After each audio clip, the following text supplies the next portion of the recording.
welcome again. We're at the London Transport Museum. I don't know if anyone took the tour, but I think half of England was on school holidays and queuing up outside when I arrived. But if you look at the kind of blurb about it, it really showcases the innovation and the economic growth of London, and the UK is actually currently on the fastest growth in Europe as a beauty business, and there are some really exciting things happening, but I think there's also really challenging things happening. And so, Tom, myself, Andy, ILG as a team really wanted to touch on so many different subjects. This is our fourth panel. And we always take a huge topic. There is no way we can cover it in the hour, particularly when it's cut back a little, to be able to talk about it, but with great expertise from an amazing panel. So Tom, I thought I could start with you for the panel to then introduce themselves, because they could do it so much better. Hopefully this works. That don't trust anyone. It's got to be turned into a GIF. That is as a money-making machine. Nice to meet you all, or see you all again, and thanks for showing up. And nice to see some of our customers in the room as well. So my name's Tom, I'm the Managing Director of ILG. We have the pleasure of looking after and supporting lots of beauty brands, some of which are in the room, and most recently Aaron's brand Hindu Beauty on their growth journey through logistics. So thank you all for coming, and looking forward to being part of the panel. Hi everyone, is it working? Yeah. No, yes. I'm Jackie and I am at the British Beauty Council. So I don't know if you know much about the British Beauty Council, but our North Star is essentially to raise the reputation of the industry. We do that working with you guys, with business leaders, but also with government. And that's quite an important part of our hopefully our growth discussion today. Hi. So okay.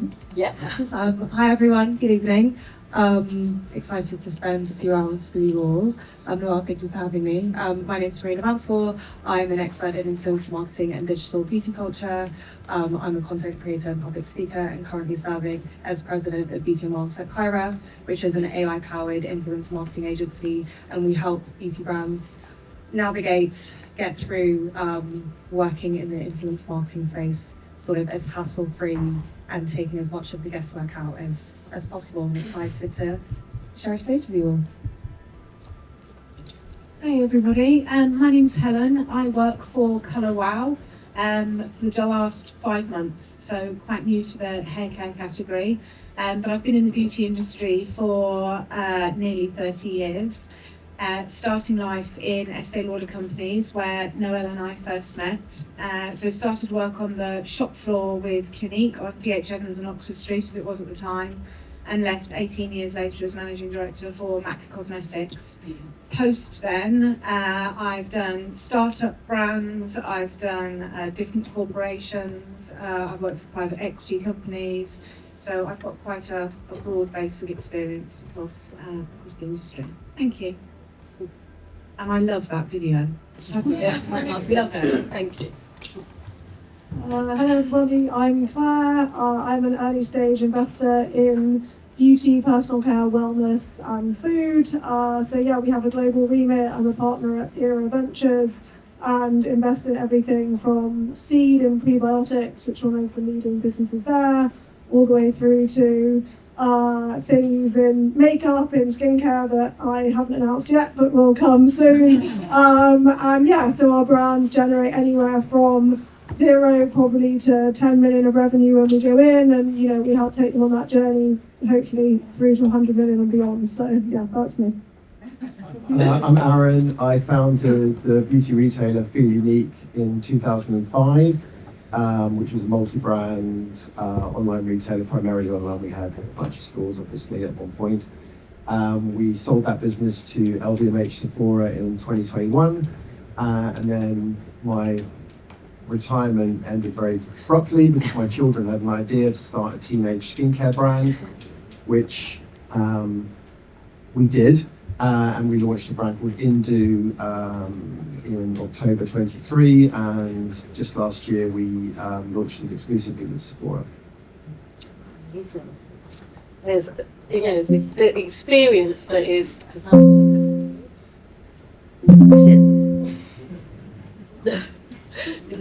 Maybe it might work for you, yeah, in the old-fashioned way. Thank you. Thank you, Tom. That's why I put you at that end. Okay, so much experience on this panel and so much experience in the room. But, many of us have been in the industry for years and really seen how it's evolved and developed and constantly changed. And, I use this phrase a lot because we are in a time of boom. The growth has been, incredible. When you look at the numbers and what we're projected to do by 2030, the beauty industry has doubled, in size, which is incredible, from 2015. And it's a lovely, nice upward curve. That's always good to see. We all won't want that. But it's also full of complexity, and it's also full of so much change and evolution. And I can say I'm just, going to have to mention Liberation Day yesterday from Mr. Trump has kind of added in another kind of element of complexity there that we all have to navigate. But the hunger for cosmetics and beauty and skincare and wellness, is really, really strong. But it's been a journey, hasn't it? And so I wanted to start with you, Aaron, because you mentioned Feel Unique. And when Feel Unique first launched, it was a really much needed platform for indie brands as well as established brands to be able to get out there and to get to market. It's hard. How do we gain awareness? And you often have to partner to do that, particularly when you launched in 2005, because we forget there's no Instagram. There was Facebook. There's no Instagram. No, it wasn't. There wasn't really Facebook at that time. When we launched the only social media we had was MySpace. Who remembers MySpace? There you go. That's good. Asian people. But there's been such a lot of change, and as you just said, your retirement was short. So you've gone from, you had 2.5 million customers. So Feel Unique became so successful and such a successful a trajectory that it gave a lot of brands, and then you've launched your own brands. So you've seen both sides. So I wanted to get from you your thoughts on how the customer has changed in the last few years, because the customer is leading us, and also, how different it is to launch a brand yourself comparative to what you've seen in the past. What have you had to consider? Start with the customer thing first and come back to the brand retail thing. I think the education is obviously very, very different, and understanding of, what's out there. So from a skincare perspective, it's a lot of the how, the why, the science behind why it works. The access to information is very, very different. And I think the customer's knowledge is far, far superior to what it was when we first launched Feel Unique. When we first launched Feel Unique, we were primarily a replenishment platform. It was very difficult for us to educate customers. Like I said, Facebook, I'm not sure it was actually beyond Stanford University when we launched, but certainly the only social media that we had any interest in whatsoever was MySpace, and we didn't really do anything with it. So we were primarily a replenishment platform. Consumers tended to have a lot more loyalty to specific products and to specific brands. I remember we basically built the business on the back of a single product, which was Yves Saint Laurent Touche Éclat, because it was ubiquitous. And we had this very simple algorithm on Google paid search, because that was the only way that we could market our products back then, was either shopping engines like Calcu, price comparison sites, or Google paid search. Google paid search was very cheap back then. Bid prices were almost non-existent. So we basically came up with this very simple system that meant we sold Touche Éclat for 50 pence cheaper than anyone else with free delivery. And that just acted as a huge driver to the website, because so many people bought that product, and then we were able to on-sell them other things. I think the difference between being, when I was having this conversation just now about stepping from retail into brand, retail's really simple. I buy something from you, I put it on the shelf, I mark it up, bit of technology, and I sell it to you, and I take a cut. I mean, there's a bit that goes on in between. Starting a brand is one of the most stupid things I've ever done in my life, because the complexities of, the science, the user trials, the clinical trials, the packaging, the ingredients, the blacklist, dealing with retailers and the Yeah. ridiculous request on margin, it's so much more complex than we ever thought, hence going out and recruiting a team of people who are very, very good at a lot of the things, well, almost everything that we weren't good at. Yeah, it's so funny to kind of think where we were and how business was done, but I have to come to you, Marina, because you're very much at the other end, of that kind of curve, because really we saw that spike in beauty around the development of the creator, the influencer. Yes, of course, the digital channels enabled them to have a voice, but I cannot believe the size of the creator economy is nearly the same size of that of the beauty industry as it stands today. And there are 700 million creators out there. So boom is amazing, in terms of creator boom, but at the same time, you could hear from some of the customers that it also feels overwhelming, not just in product and ingredients, but also in noise and who to trust. So it's already felt that there's been a lot of change. And I just wonder what's happening now, what you see as the future of the creator economy, and where is that going? Is that going to continue? I think we're just at the start of it, actually. I think we're just in our nascence. So, trust and, trust no one from our girl on the screen, I think, is a good place to start. I think what the creator economy has really done is it is displaced where trust normally sat, and that was with brands and with publications and with titles, and it doesn't sit with them anymore. It sits with individuals because people want to follow and learn and discover from people who feel like them and look like them. So trust is the most valuable thing we have in 2025. Whether you're a brand, whether you're a creator, whether you're a platform, trust is the only thing that you can keep investing in, we sort of believe. But with trust, everything else changes. Trust then changes discovery. So the creator economy is also really disrupted where consumers are discovering their products and their next kind of purchase. Consumers are hugely informed now, more than we've ever seen, which is also pretty overwhelming, I think, for them and everyone involved. So you have trust, you have discovery, and then that ultimately affects product, and it affects what the audience demand to see from brands. And I think, in the cosmetic space and makeup especially, I think the recent discussion, very loud discussion around like shade inclusivity has been one that we just can't ignore as an industry anymore. And, we as a kind of a business specialize as Gen Z, we, really believe in them, I'm obsessed with them. I think they're a really fascinating, very loud and very influential audience. But our concept is something called the beauty ripple. So Gen Z sort of like hit the water, they influence down, and they raise Gen Alpha to be these beauty obsessed consumers. They influence up, and they influence millennials and Gen X in the way that we sort of shop for beauty. So inclusivity is the one thing that they, from a value perspective, when we talked about this last week, Noel, from a values perspective, inclusivity is the one thing that they absolutely will not let go.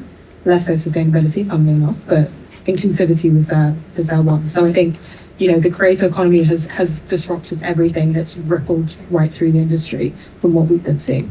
Yeah, because the creators are not just influencing to buy a product, as you say, and I love that term, the beauty ripple. I haven't heard that before. Yeah, we coined it. Yeah, so hopefully it'll be a thing after this. But to answer your first question, I think we're just at the start, and I think we're just getting to the point where we're getting more informed, we're beginning to measure better, we're beginning to plant how influence marketing and influencer assets can then serve businesses better without the guesswork and with some ROI and some real strategy. And it's not sort of like tucked over here away from marketing and digital, it's sort of integrated in the larger kind of marketing mix, which is what we see with our most kind of successful brands. Yeah.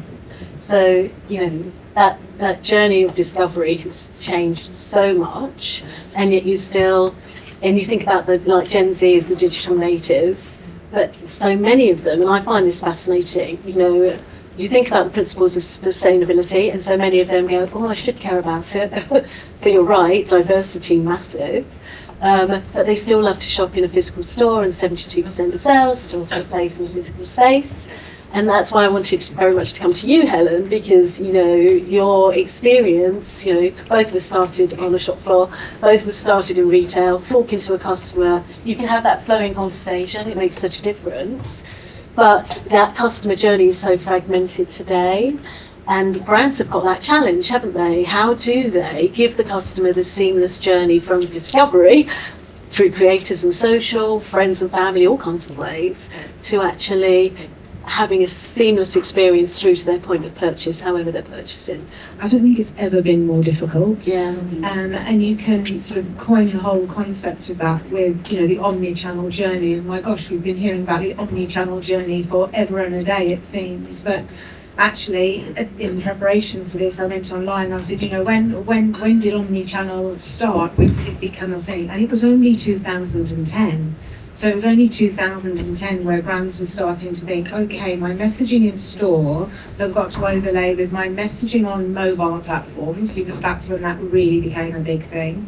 And it's also got to overlay with laptop and, you know, generally online. So it's still a really, really new thing. So if that was the starting point, it then moved on to, and you know, from my own memory, from my own experience, it then moved on to brands really starting to put their customer at the very centre of their journey, still maintaining a strong messaging and a consistent messaging, because of course that was important, and that didn't happen in the early days either. But I think internally what I saw brands doing was, you know, brands were still tracking online sales versus offline sales. Brands were still dividing, separating budget into, okay, this is the PR budget, this is the marketing budget, this is the trade marketing budget. So internally it was all very, very segmented. And I think actually one of the findings that I've worked through is that seamless journey starts very much internally within brand.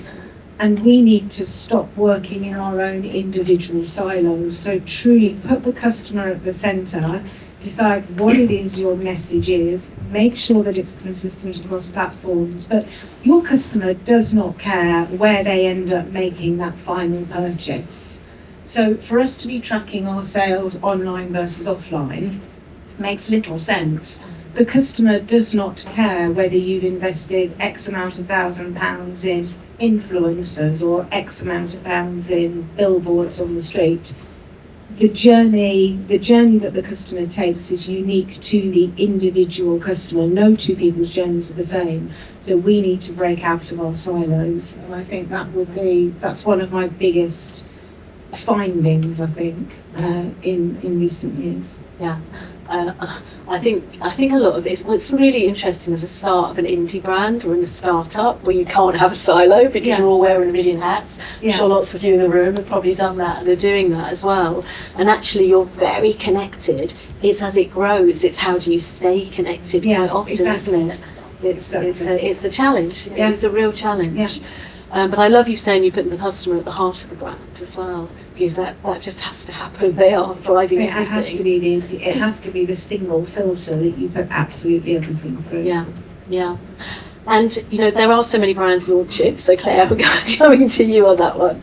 You know, because we talk about the boom in terms of the growth of beauty and the complexity, but there was at one point nobody wanting to invest in beauty, and then suddenly there was a boom in investment, almost a FOMO. I don't want to miss out. And I always think about Glossier and reading articles of 86 million and they're still not profitable.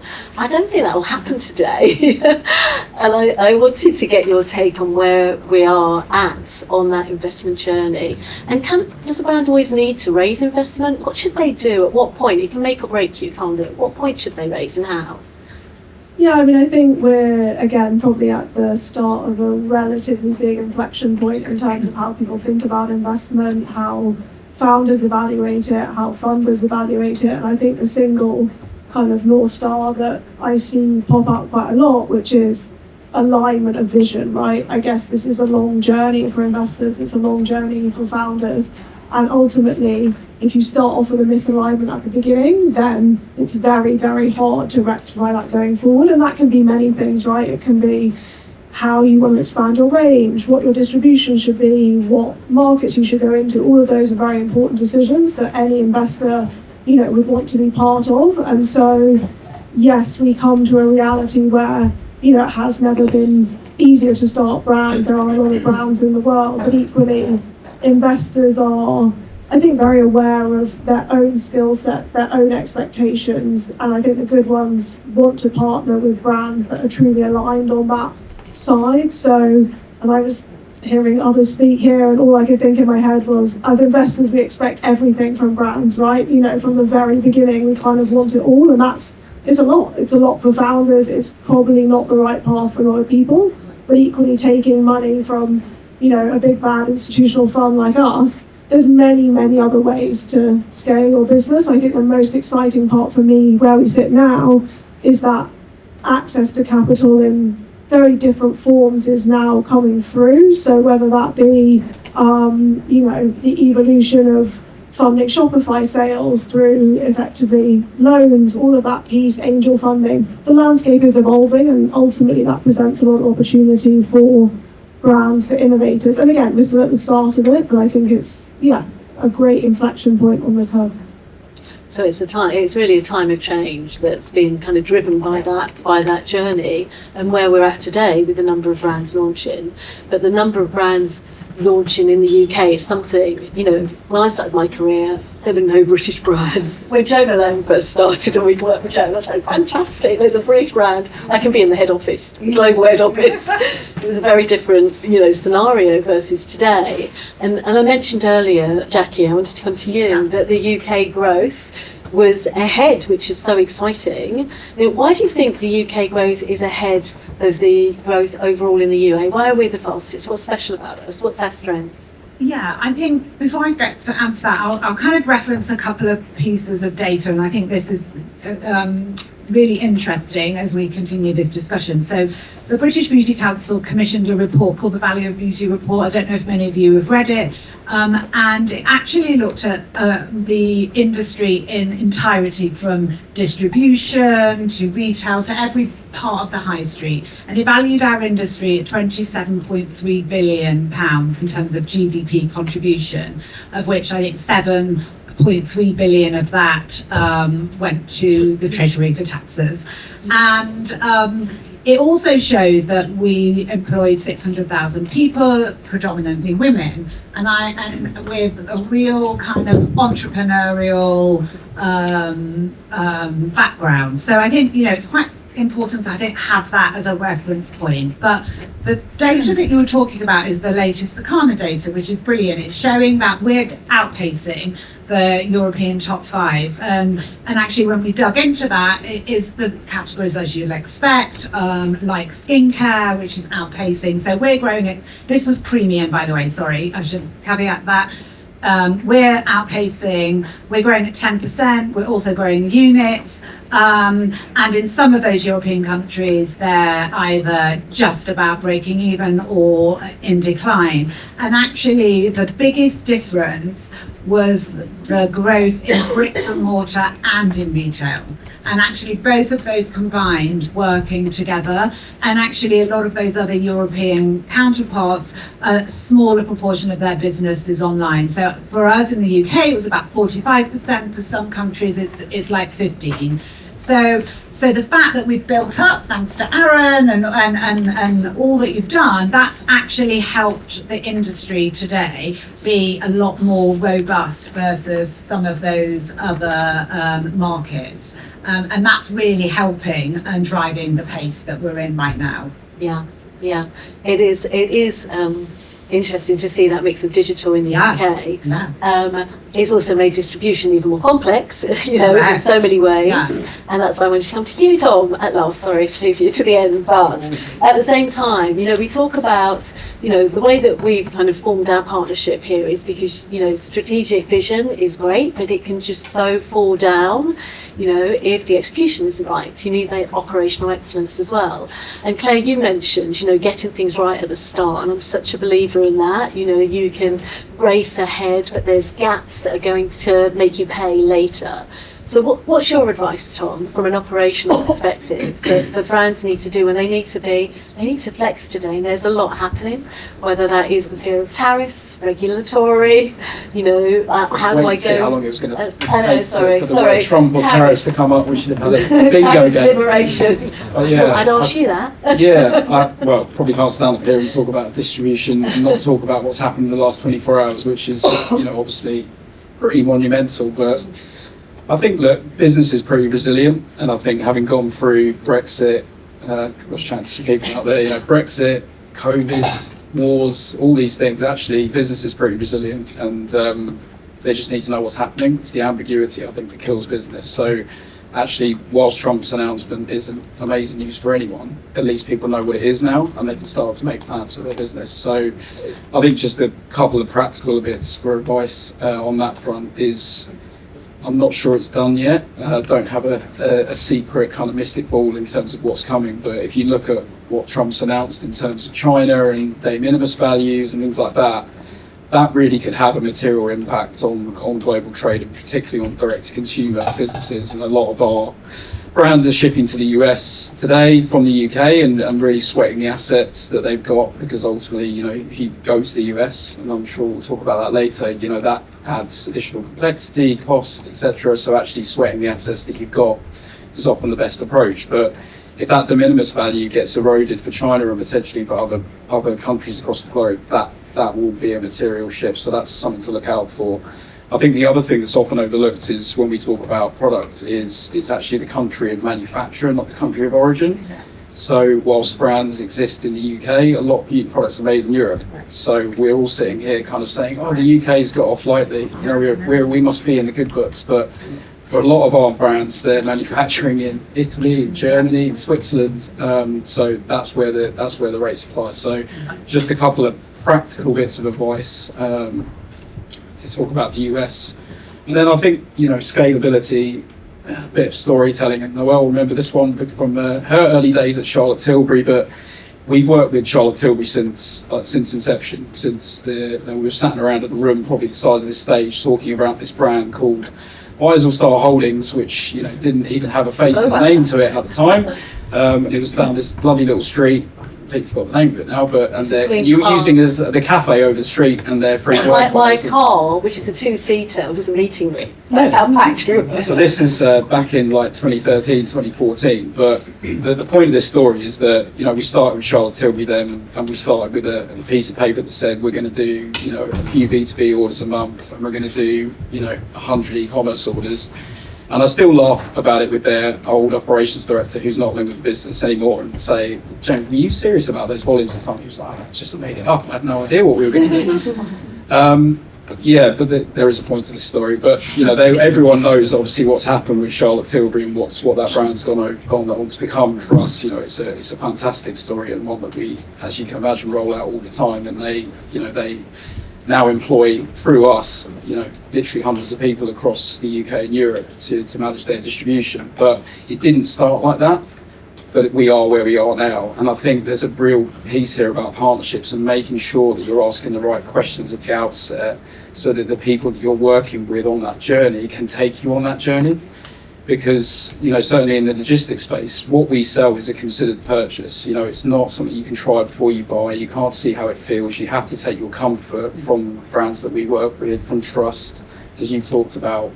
So it's a big decision, but actually if you work with people, and I'm not just talking about logistics, it could be any partnership, but if you work with people that really believe in you, believe in your values, but can scale, that will save you so much money down the line. Because if you start off on the wrong footing and you get into bed with maybe a logistics company that's a real expert in direct to consumer, but that in your roadmap 3 years down the road you want to be in B2B, and they just don't do that, well, guess what? That's going to be a challenge.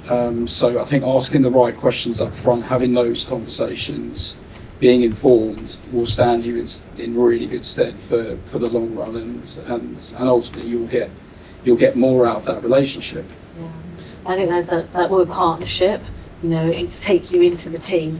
whatever. There's lots of service providers here as well, and they almost, especially today in the way teams are structured, they have to be in your team, don't they, really, to be able to properly understand your business, to be able to respond. Absolutely. I mean, look, particularly at the moment with all the cost rises and all the rest of it, we're often a fairly unpopular provider for people. But for most brands, we will be in the top 5 costs on their P&L. So you are missing an opportunity if you're not thinking about us as a partner and you're buying us as a commodity service. If you let us in, we work with 100 other brands, they probably walk the same path as you. So if you let people in, if you use us as an education source, there's a huge opportunity to leverage that relationship rather than it just being a cost that's going out of your P&L every month for how do we deliver products. Yeah, it's looking at how you can manage those more smartly more than ever, isn't it? Could we, because my clicker, I can click, oh, no. Went the wrong way. I'm out of a job. It does work. Okay. I know. It works because of you. So obviously we saw the film and we saw the customer, and you can see how customers talk today, and you all know this, you've seen it, and it's really lovely to hear it. But just the customer is changing so fast. How you keep up with that change? That they're being influenced by so many different things is a really big challenge. And, I wanted to come to you, Erin, because, staying close to the customer and actually building your brand with them. When I read about what you've done at Indu, I love that, because you didn't just launch your product and then, land it and hope they would come. You talk to the customer and work with them up front, and I think that's a really good example. And I'd love to hear a little bit more about that, because that feels the way to build today. Is this on? Oh, yes. So, Here, by the way. I think partly coming from retail and going into launching a brand and having had experience at Feel Unique of seeing lots and lots of brands launching. And I remember a statistic, I think as early as 2010, 11, because we would see, so many new brands come up. But something like, even back then, it was 200 new beauty brands were launching per year across Europe. Obviously, we saw a lot of those as they came through. So having seen so many of those brands launch and not go on to become the next Charlotte Tilbury, when we decided to launch Indu, I was in a great position, but also a tricky position in that I was technically employed by Sephora for that year when we had the idea. And when they said, look, when I went to them and said, look, I want to start this thing, but it's kind of counter to my non-compete, they came back and said, look, we really like the idea, but you need to go and speak to Artemis Patrick, who was the head of she was a global beauty director for Sephora. She was based in San Francisco at the time before she went on to become chief executive of Sephora US. He said, look, we really like the idea and it could potentially be something for Sephora, but you'd be crazy not to go and talk to Artemis and her team, because they really, they can really add some value here, especially given the fact that bugger all about starting a brand, in fairness. So take the advice if you can get it. So anyway, I went to see Artemis and spent some time with the team, and she came with 2 bits of advice that we sort of took forward, which will answer your question. The first one was that she said, look, it's a great idea, it's a great concept, it's a real white space opportunity, especially for Sephora, because it was the beginning of this whole kind of teens thing that was starting to bubble up back then, which was 3 years ago. First one was very, very simple, which was kind of obvious, was the product has to be amazing. Because we can all sell something once through great marketing and great packaging and great branding, but if the product is not brilliant, you're wasting your time.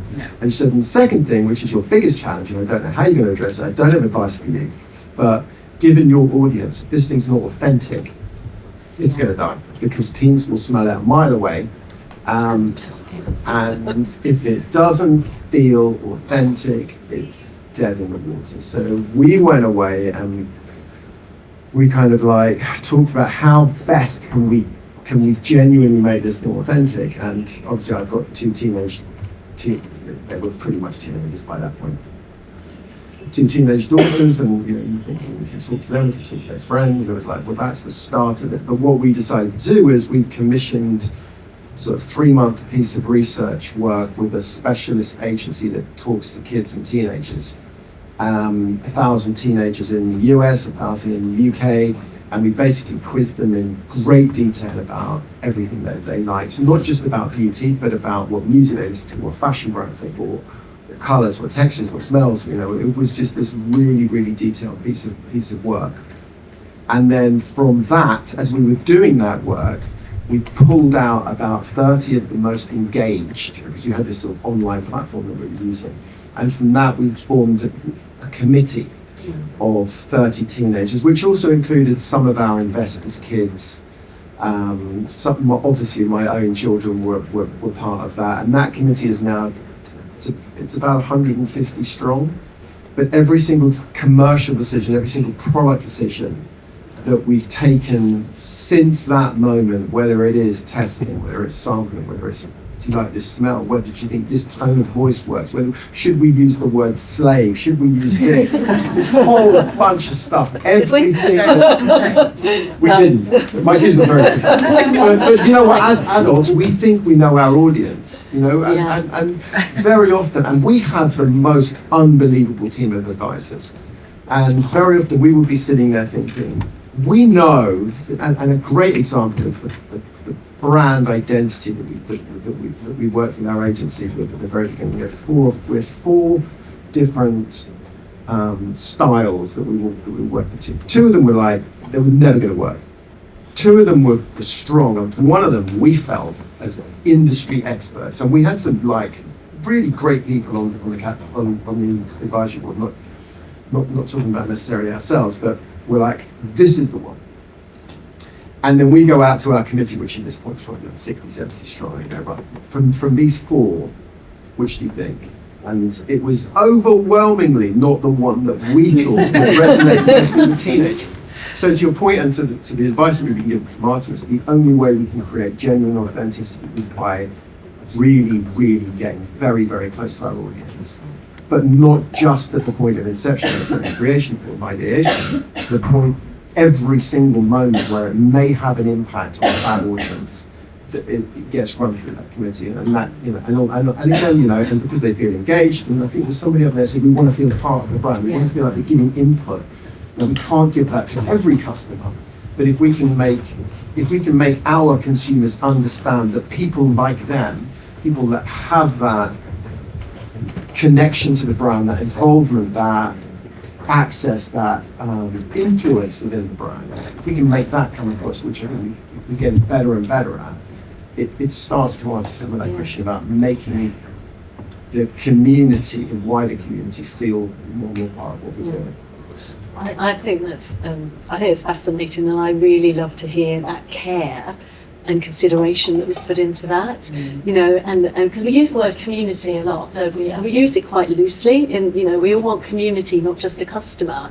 But you can't just have a community. There's a lot of work that goes in, and I think it transcends, you know, Gen Alpha or even Gen Z. You know, when I was working with Trini, the Trini tribe has built that brand.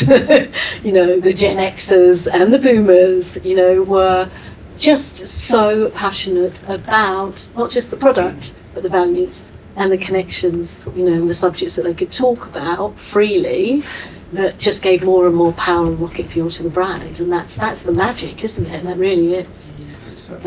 Yeah, it will be. Helen, another bit of rocket fuel is price and promotion, and you know, Liberation Day, increased prices. So let's say again, you know, but you definitely heard from customers, and we had a lot of younger customers, particularly in the video, but also the older customers were talking about price and budget. And it's interesting. There's some McKinsey data that I read the other day that said that the consumer in the UK is the second most optimistic. Out of Europe, who do you think is the first? Any countries? Guess? Huh? Irish. Irish, maybe, but yeah, no. Spain. Spain is the most optimistic. France is the most pessimistic. But often an answer to, you know, lower numbers and slower numbers is price promotion. Should we cut our prices? Do we do bundles? Do we do all of this stuff? We know it's a slippery slope. You know, how do you kind of manage that balance between content, pricing, promotion? Did it not start with Feel Unique offering No, wine? it started 50 sorry? That would look fantastic. I do it. Okay, well, nobody likes to put their hand up to me first, do they? That's for sure. But I think, I mean, look, right, we are all consumers, and I challenge anybody in this room, never mind anybody that we saw in the video, to suggest that they're not price conscious and value conscious in today's world. And it is absolutely something that brands need to navigate their way through, because continuous indiscriminate discounting is only going to, in the long term, make a brand fail, whether that be from a brand equity perspective or whether it be from a profitability perspective. I also think, if we look back, discounting did not start as deep as it is today. So, I remember in the beauty industry particularly where, there was never a premium beauty brand that would discount anything less than 10%. And then it went to 15%, and then it went to 20%. And today, they're really, the trigger that we've done across many of the brands that I've worked for, that 20, it needs to be a minimum of 20 or 25% now to really trigger a sale. I've got a couple of other stats down here as well. So promotional sales are driving 53% of e-commerce sales today, and in brick and mortar it's slightly less at 40%. And I think another thing that speaks to the price consciousness of the consumer is just this evolving trend of dupes as well that we're continuously seeing coming into the marketplace now. And 36% of customers are, suggesting that they're investing in these dupes just to try something. It's also very on trend as well, I think, the dupes. And so I think, back to the question as to how a brand navigates their way through this, for me, it's very much a balance of being empathetic to the consumer needs, because it is a consumer need, whilst at the same time balancing against the protection of your brand equity and your profitability. So I think there has to be at the very centre of this a message around the perception of value that we can add. We could, and some of the things that have worked for me is we look to do more value offers, so more bundling offers or more tiered gifting opportunities. But I also think it's about working with the retailers to find key moments in the calendar where discounting is appropriate. What are the other things that ignite customer interest? And some of that is around exclusivity, some of it is around feeling as though they're part of the community, some of it is around, perhaps some tiered elements around loyalty programs. So, perhaps also the messaging needs to be more focused around value messaging, if you like, relative to pounds per usage or cost per usage, and speak about the technology and about the advancement within the product so the customer feels as though they are getting that value for money. But it's a really, really tricky one to navigate, particularly when we work within an environment as well through, competitive legislation, that you actually can't talk about pricing in a very meaningful and open way. So I think it's the value messaging behind it. Well, because when does the -25 become a -30? Yeah. And if it's non-strategic, you could really scuff you're like selling your future, aren't you? That becomes a But I also think as a brand, you need to understand, and it will be unique for every brand, you need to understand your pricing sensitivity. And you can do that through testing, like there's an open mindset of testing and trialing and really analysing the data that you see from the activities that you do as to what is right for your brand and what is right for your customer. Yeah. Rather than blindly just going ahead and trying it all but not learning the lessons from it. It's short-term spikes versus sustainable growth, isn't it? That's harder. But, talking about customer empathy, and talking also about community, Marina, when we were talking, we were saying, well, there's the creator, there's the customer, there's the community, there's the advocate, there's the employee. There are lots of influential voices, and it feels like it's kind of part of a journey around discovery and conversation, whether that's digitally or in person. There's the in-store. How would you kind of describe that relationship? What's the best way to harness all those voices? So the relationship between the influencer, the expert, the employee. Yeah, that interconnection. How could you kind of harness all of those voices as your advocates? I would say if I was looking at it from a brand perspective, so we call that essentially the feedback loop.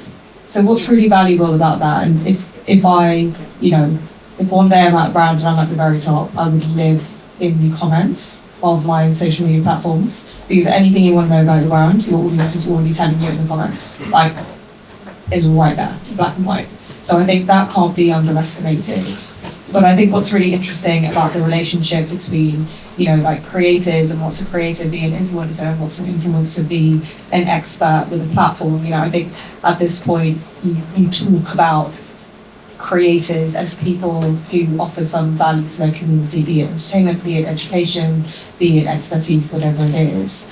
And I think what's really interesting is there's we're beginning to see a real fluidity. We're beginning to see brands hire content creators as full-time employees. We're beginning to see employees start their own content platforms themselves. As someone who, I have the privilege of working with some of the biggest beauty brands in the world and being in the most senior decision makers, and the visibility and understanding that they have around the tactics and the very nitty gritty of how to work with influencers is not why would they?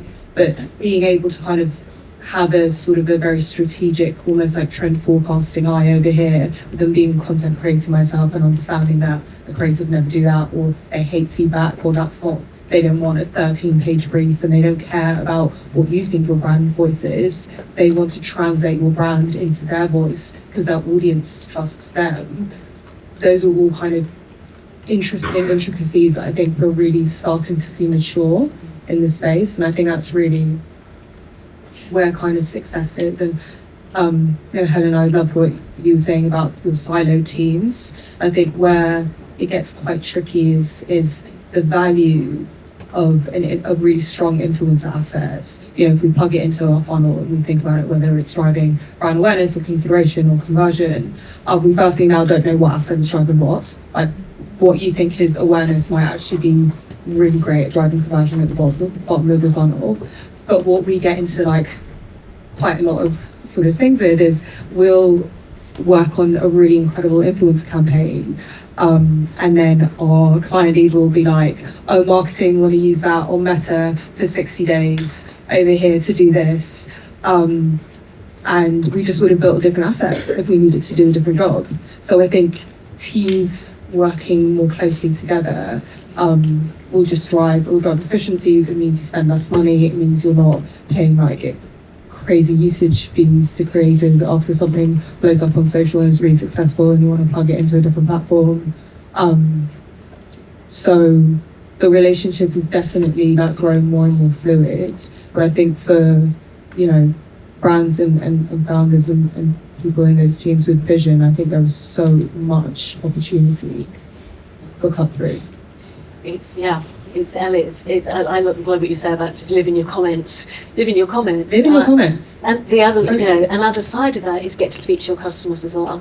I think there's, it's what you can see digitally, and then when you're meeting them, because that flowing conversation will just expand your knowledge, won't it? I'd also say if you're ever curious about what, a digitally native audience is feeling, if you find a viral piece of content, normally it's Bella Hadid, or it's Hailey Bieber, or it's Billie Eilish, and they're just talking about nothing. Just look in the comments and look at what they're talking about. Are they talking about what they're drinking? Are they talking about what's on their skin? I found quite an interesting trend at the moment where everyone's sort of saying if you've got great skin, the makeup doesn't matter, which is kind of, I think, interestingly driving skincare is quite an over a high growth fast. But anyway, just a little thing that I like to do.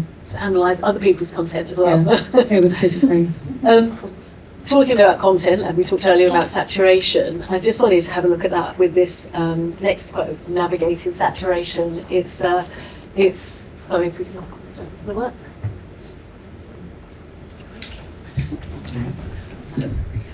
It is me. I'm the problem here.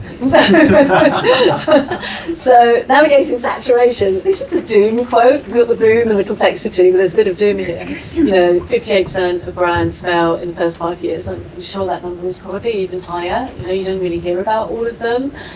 And, it's horrible to think, I work with so many brands and to see money wasted, retailers frustrated, dreams tarnished and battered, it's really hard to see that because we are in such a highly, highly competitive world. And Claire, I watched the whole of your podcast that you did with Omni Talk. And, one of the stats in there was just how many pictures you get on your desk, not just ongoing, but every day, 5 to 10 pictures. Why are there so many? What's driving that? And I suppose the really important thing is what gives it stand out? What are you looking for? And what makes you feel this has got future? Yeah, I guess it builds on a lot of the dynamics we've spoken about, right? In that, yes, the creator economy has fueled an ability for individuals and passionate people to launch brands, to launch products, probably now easier than ever, right? And it's only the beginning, with the advent of AI and a lot of things that are coming down the track there. It gets quicker, it gets faster, and people can get products to market as quickly as any time in history, with a massive caveat that ultimately the fundamentals still remain, right? People ask us a lot, why do we invest in consumer? There are a lot of other sectors in the world that would be much easier than convincing people to buy specific products, as we all know. And ultimately, we still believe there's massive white space, right? We see it from a product innovation perspective. We see it from a perspective of, founders that are building in a white space that no one has identified. They haven't spoken to the customer in that way before. They haven't taken those insights from their community. They haven't turned to different innovators globally, right? The blessing and the curse is that you have access to, subject to yesterday, global innovation at your fingertips. And I think from our perspective, that brings to market businesses that are truly unique. And you can see that in many facets. It might be a community that truly loves your product. You can see it in loyalty and repeat rates and how much brand love there is. And I say to people, really the indicator for us as investors is, are you able to drive true word of mouth conversion? That is unbelievably difficult. And I think we all forget, and we speak about loyalty programs, we speak about referral, but to get to true word of mouth virality, whether that's online or in store, is very difficult, and it will show up everywhere, right? Yes, we expect the fundamentals. I said at the start, we want the world, right? Because in order to build this element of community, of content, of showing up in the right retailers, ultimately, you have to have a great product, you have to have great margins, you have to have a great supply chain, you have to have a great team around you. All of that comes together to build something that is truly unique and truly defensible. And so from our perspective, that does show up in everything we look at from an investment perspective. But it's, kind of all the pieces of the puzzle, unfortunately. No shortcuts. Yeah, no shortcuts, and definitely finding that. Well, no, I think perseverance is also the kind of biggest word, isn't it? Yeah, because it's never going to be easy. And there are so many quotes out there. I did a presentation before, on founders that have made it. It's not, there is a quote from somebody that says, I'm successful as the last 20 years or something like that. It does often take time as well. I think, when you and I were talking, it looks easier, doesn't it? And then you have to, that's probably one of the reasons why many brands are launching, because there's so much visibility around the good stuff, but not necessarily about what's going on behind the scenes.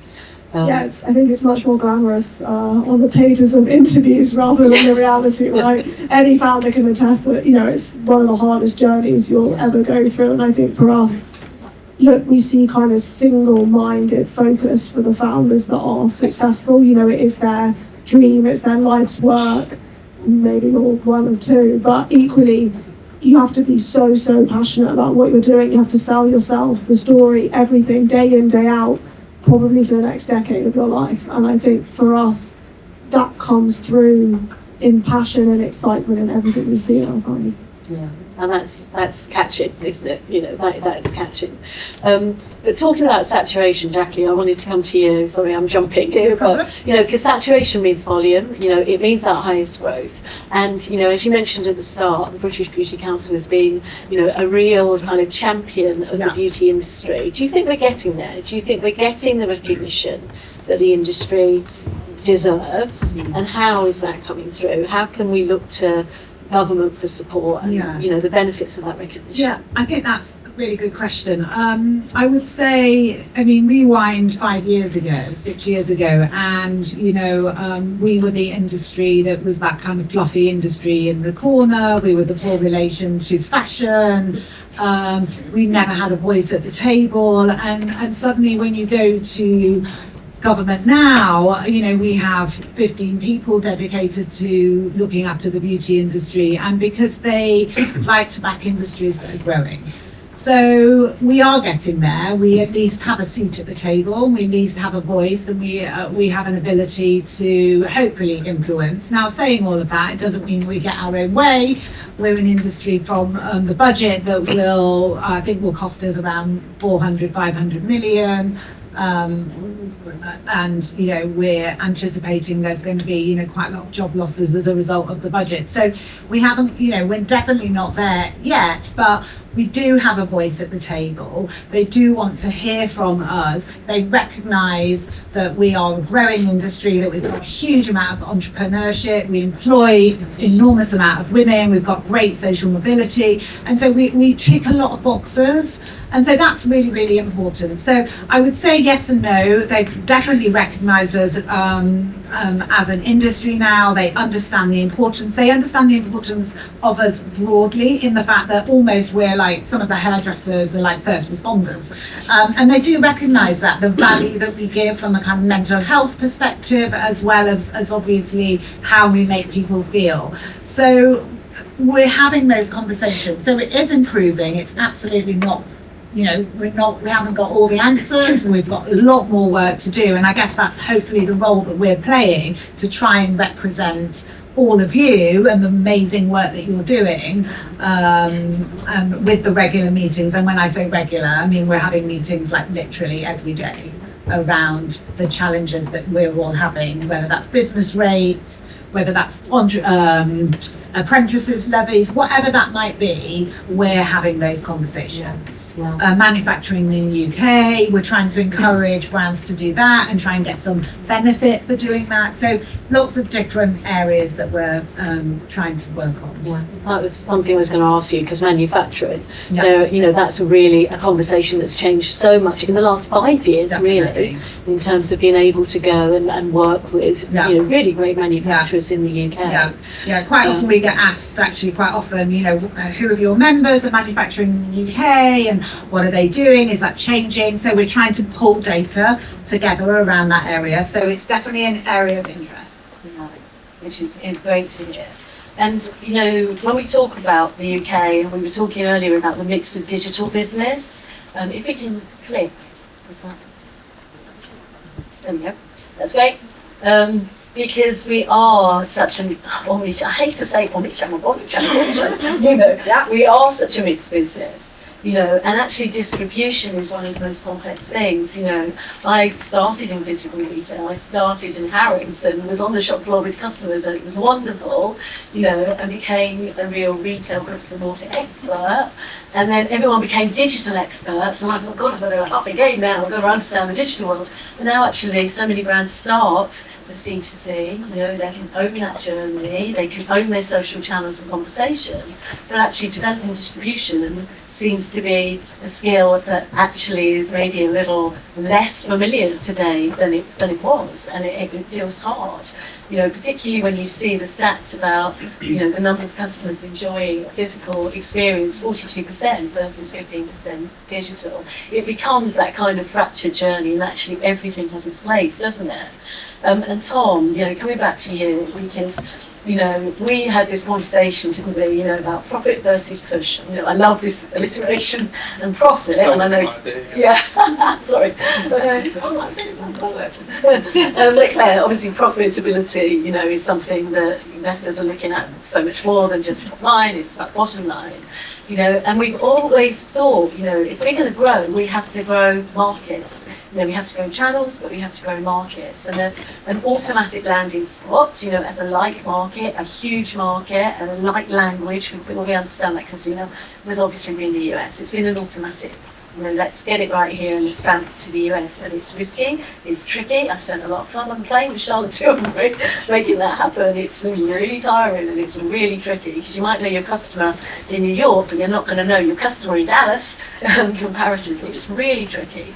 Are we missing something? You know, what are the other ways? You see all these different ways. You ship it out. What are the other ways that we could be going? Yeah, I think it's like the law of growth and the law of internationalisation in particular is a big one, right? And I think, you know, we're not investors, but we are. Hopefully that's common, but we get to see like 100 brands almost like as an incubator. You know, we get to see what succeeds and what, quite frankly, what doesn't. And I think the brands that ultimately succeed have got a really clear vision of where they want to go and a really clear strategy, and they're not being distracted along that journey. Because you can become like a magpie, right? And you can get distracted. You can think, oh, we've had a few customers come onto our website from Spain. Let's start shipping to Spain. They're very happy in Spain. They're not very positive. As the statistics show, we keep shipping to Spain. So they leave us wonderful reviews in the comments. Clearly, they're delighted.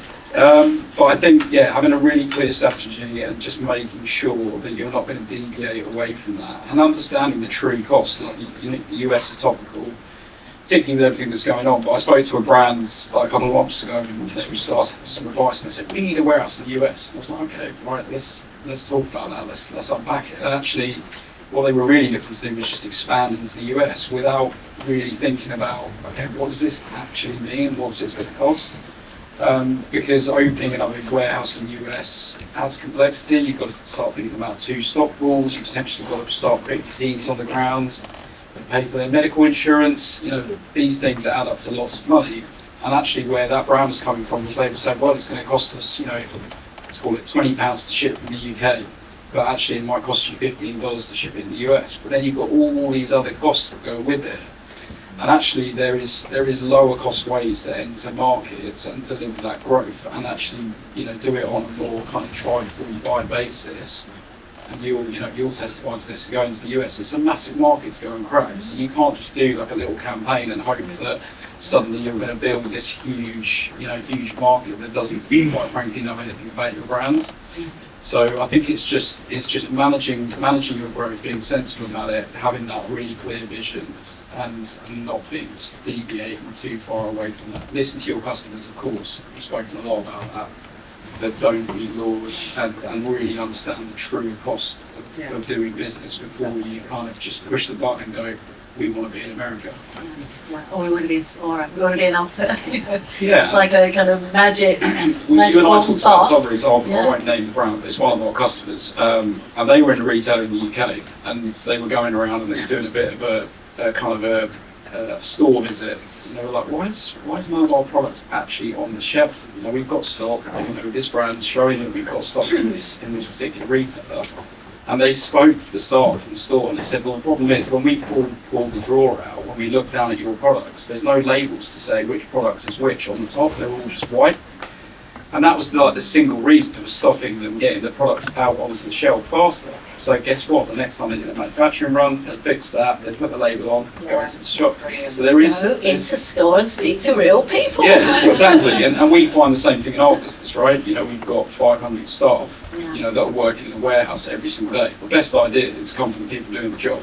And actually, if you take the time and you go and listen to these people and invest in the relationships that you've already had, you might be sitting on a load of growth that you just don't know is there before you start exploring the next big shiny thing, which, as you say, can be boom or bust, right? It could be brilliant, but it could also be a massive dent in your profitability. Yeah, and could really take away from the successes you currently have. Yeah. And you know, and I think I was talking to you, Claire, and also to you, Helen. You know, have we how many more opportunities are there? You know, and I think it was you that said, Claire, the economy, the beauty economy in the EU is as big as the beauty economy in the US, and it might be complicated in different ways, but there are lots of opportunities, retail chains, consumer likes, you know, that you can partner along with.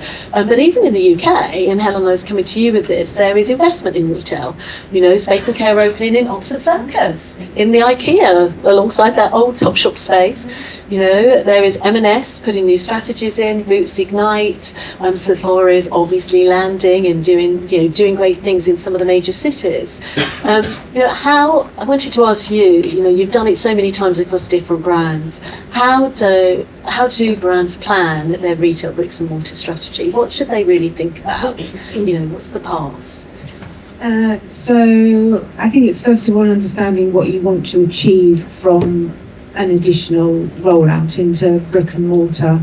And I think that also needs to be within the forefront of your mind. Let me do this to attract new customers rather than to dilute my business. So again, as we've said before, it's about putting your customer at the very centre of the journey, but a successful partnership with a retailer will only realise itself if there is an investment in making sure that you know the way that your retailer works and the retailer knows the way that you work, and that's an equal balance. It needs to absolutely be a two-way partnership, because without that it won't work at all.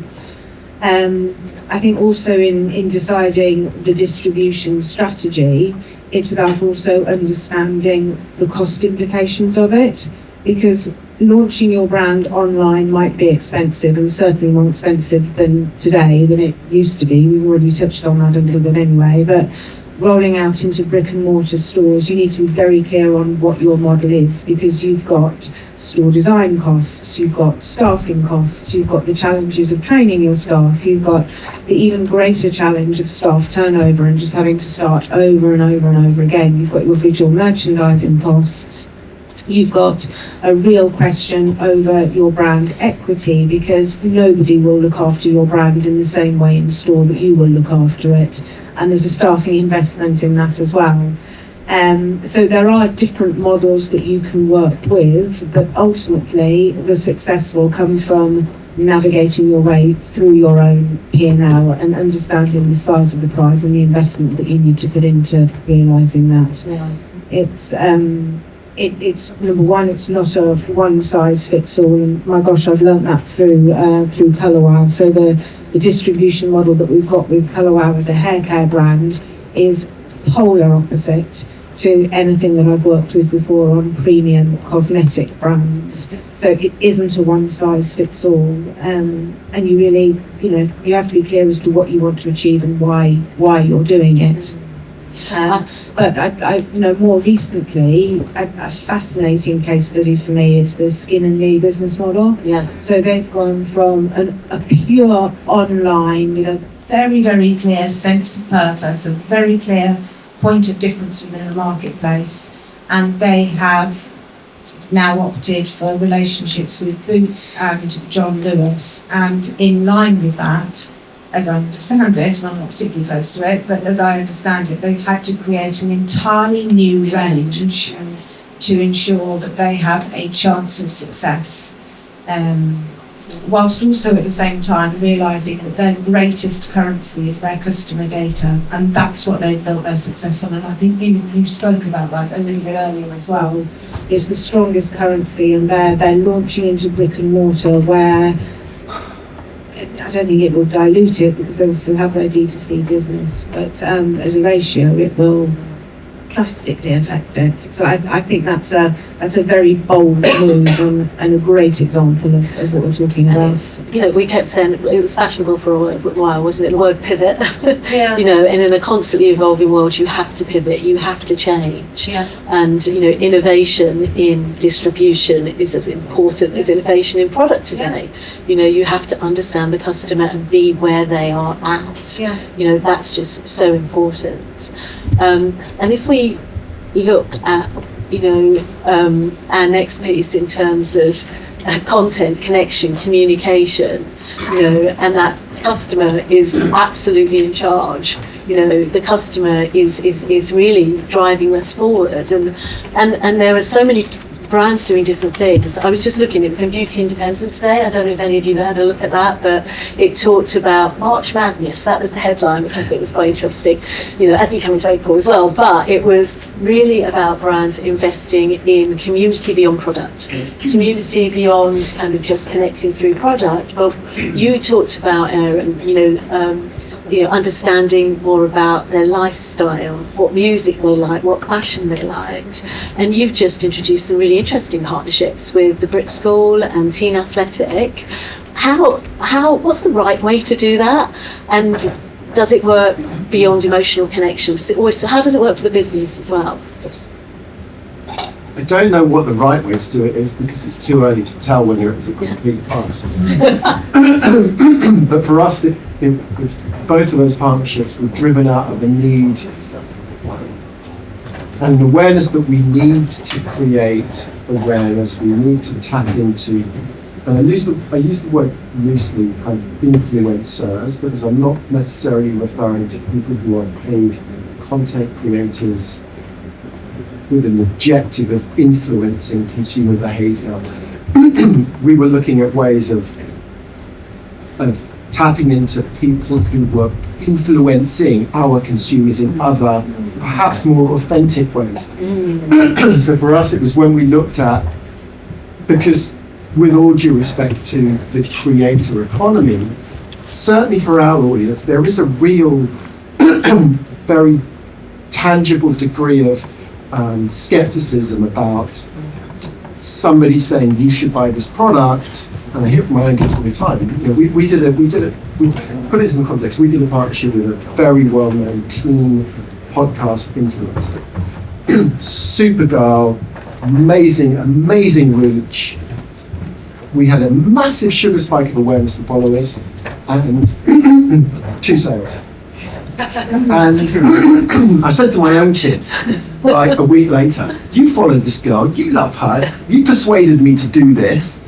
We sold 2 products. And they went, yeah, but we don't follow her for her beauty advice. We follow her because we love her, we love her content. And by the way, next week, she's promoting Bioma. The week after, she's promoting CeraVe. And it's like, actually, do you know what? We've been thinking about this the wrong way. And yes, we got the awareness, yes, we got some followers, and I'm sure that there were more than actually 2 sales. But in terms of the use of the code that we gave them, 2 actual sales. And we're talking about a substantial investment. So when we looked at how can we tap into the people that are influencing our community in a more authentic way, it was a random thing, because one of our investors is a professional surfer. His daughter's an incredible surfer. She's coming through the ranks. All young athletes being sponsored is like the panacea. When you're a 15, 16-year-old athlete, to get sponsorship, no matter how small, it's a big deal. And one of the girls who works for us was also a sort of semi-professional athlete. When she was sort of 12, 13, 14. She was sponsored by Billabong. And I said to her, what did Billabong pay you? And she went, I didn't pay me anything. They gave me a load of free clothes. I put stickers on my surfboards. And that was it. And she said, I was sponsored by Billabong. And so when I went to my friend who was one of our investors, whose child is an athlete, in fact, she's on our roster. He was like, you should sponsor Saya, and we ended up doing a deal where we do give her some cash to help her get to competitions, to help her get to different things. She gets a load of stickers, she gets merch, and she gets a certain amount to spend on Indu products. But we don't ask for anything in return. But what we get in return is a huge amount of content. Yeah. We get Indu slapped on all of the photography and the imagery that's done. So we ended up widening it. Now I think we have about 17 athletes. We have one professional surfer who's sponsored by Red Bull, and he's incredible, best under 18 surfer in the world. We've got snowboarders, we've got hockey players, all on the basis that they sort of competing at kind of county or national level and above. They're all under 18, and we don't ask them for anything. But the amount of content that they create and they tag us in all their posts, and they're proud to be sponsored, and we're on the back of their skis or their snowboards, and it's just been an incredibly effective way of reaching our audience through a back door, because they're following these people who are, I guess, influencers, but they're following them because they are inspired by what they do. They're doing it, there's an aspiration to it, and it's worked really, really well. And I think that whole program has cost us less than that one 5-minute slot on the podcast, like considerably less. And then similarly with the Brit School, it's how else can we work with, how else can we reach an audience? And the Brit School actually approached us, and they were looking for a sponsor. There was a real alignment. We're trying to support teenagers, and obviously, skincare is a big part of performance art, and we ended up doing that as well. So that's where it came from. And that's just such an interesting kind of take on it, isn't it? Taking it beyond product, beyond the brand, but also cosmetics has got kind of blamed in some ways for being, especially around social, put in kind of heavy pressure, and yet that's turned it into being something that's really inspirational, encouraging, and driving achievement forward in different ways. And then just as we come to the last bit of, we've talked consumer, we've talked business folk, we've talked channels, we've talked distribution, but really that navigation of scale. I think, Claire, you mentioned earlier about you can't scale without the right foundations. Foundations have to be in place early. And those foundations are really about people, they're about funds, and they're also about the operations. And I really wanted to kind of shout out to some of these bits, which I can't read because I haven't got my glasses. But I've lost them. So anyone find some glasses? They're mine. Let me get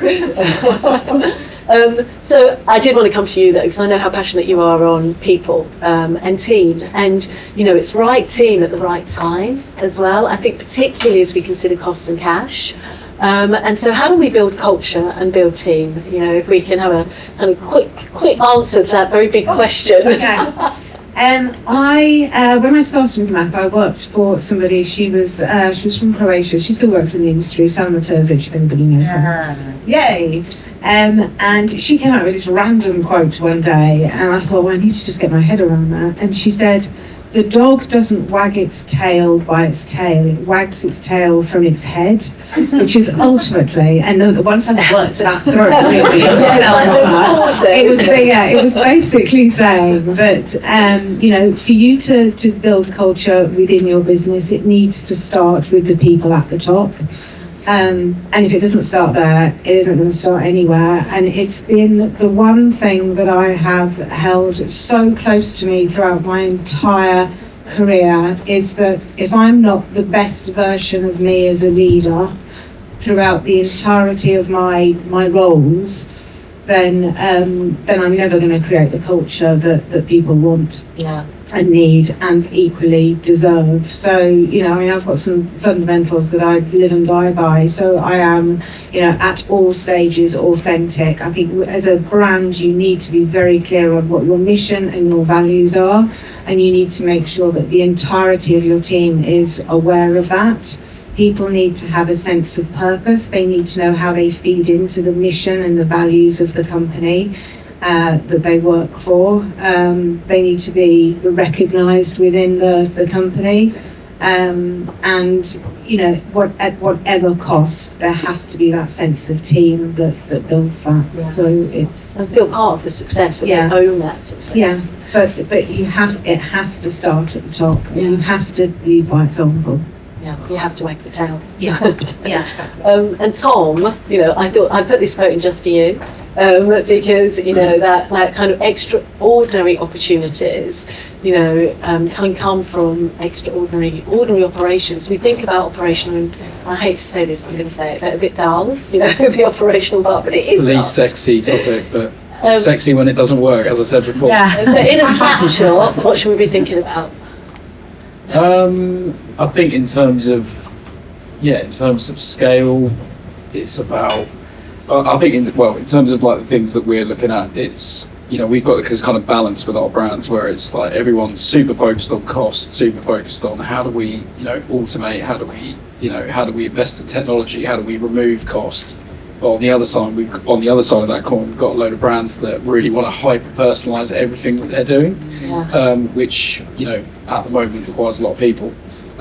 So it's a case of balancing those two things, and also just being honest with brands as well, and telling them what is practical and achievable. And I think as we've scaled with some of the brands I've talked about, you know, it's been about having realistic conversations and said that, you know, if you want us to deliver your Black Friday, for example, this current Give us more than a process, day's notice. so don't double your forecast the day before. No, but if you want us to deliver your Black Friday, this current process that involves us like hand rolling tissue paper, whilst it looks fantastic when we're doing like one PR order and sending it out, that doesn't scale well. So let's actually talk about like how we scale this for you.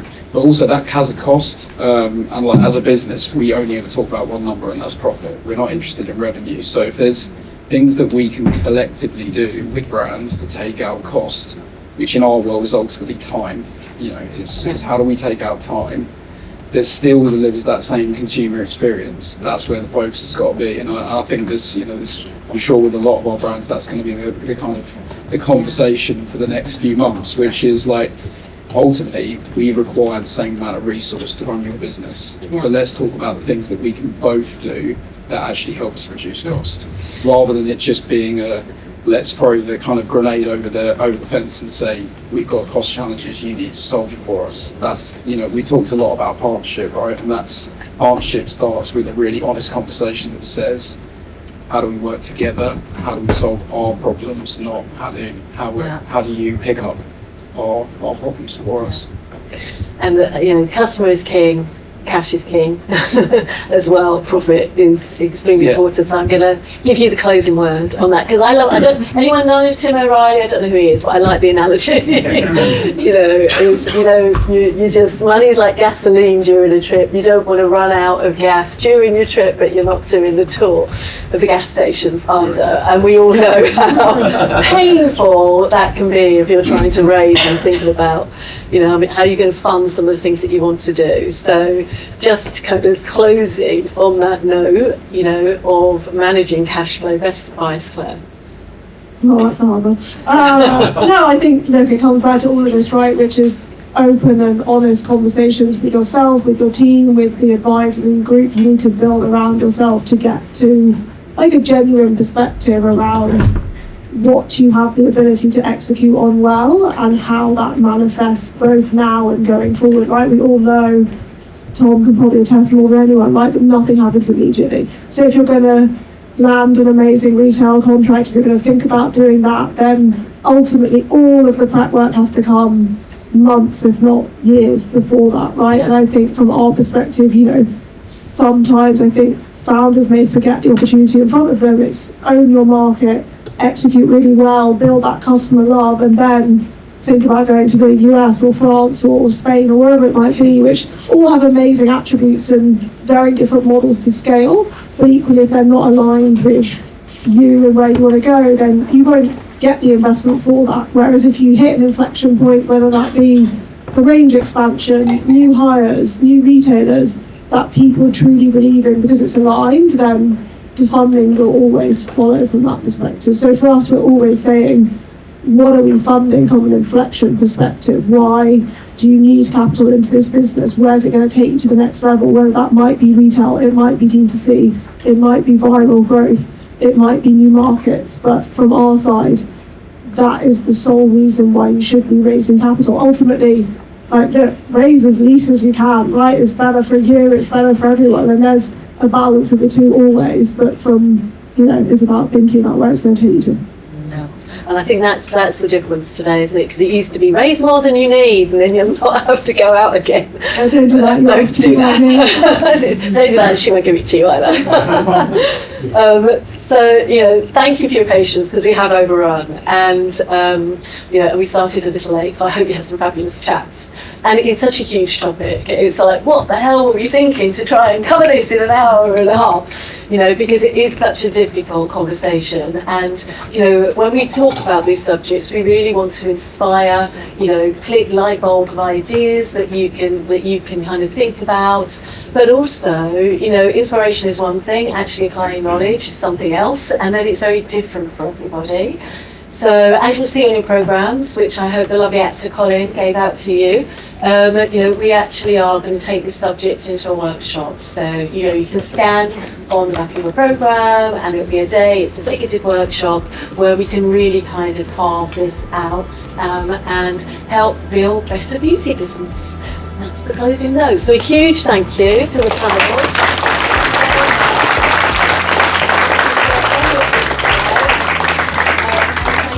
To ILG for hosting this for us. And it's time for a drink and leading food.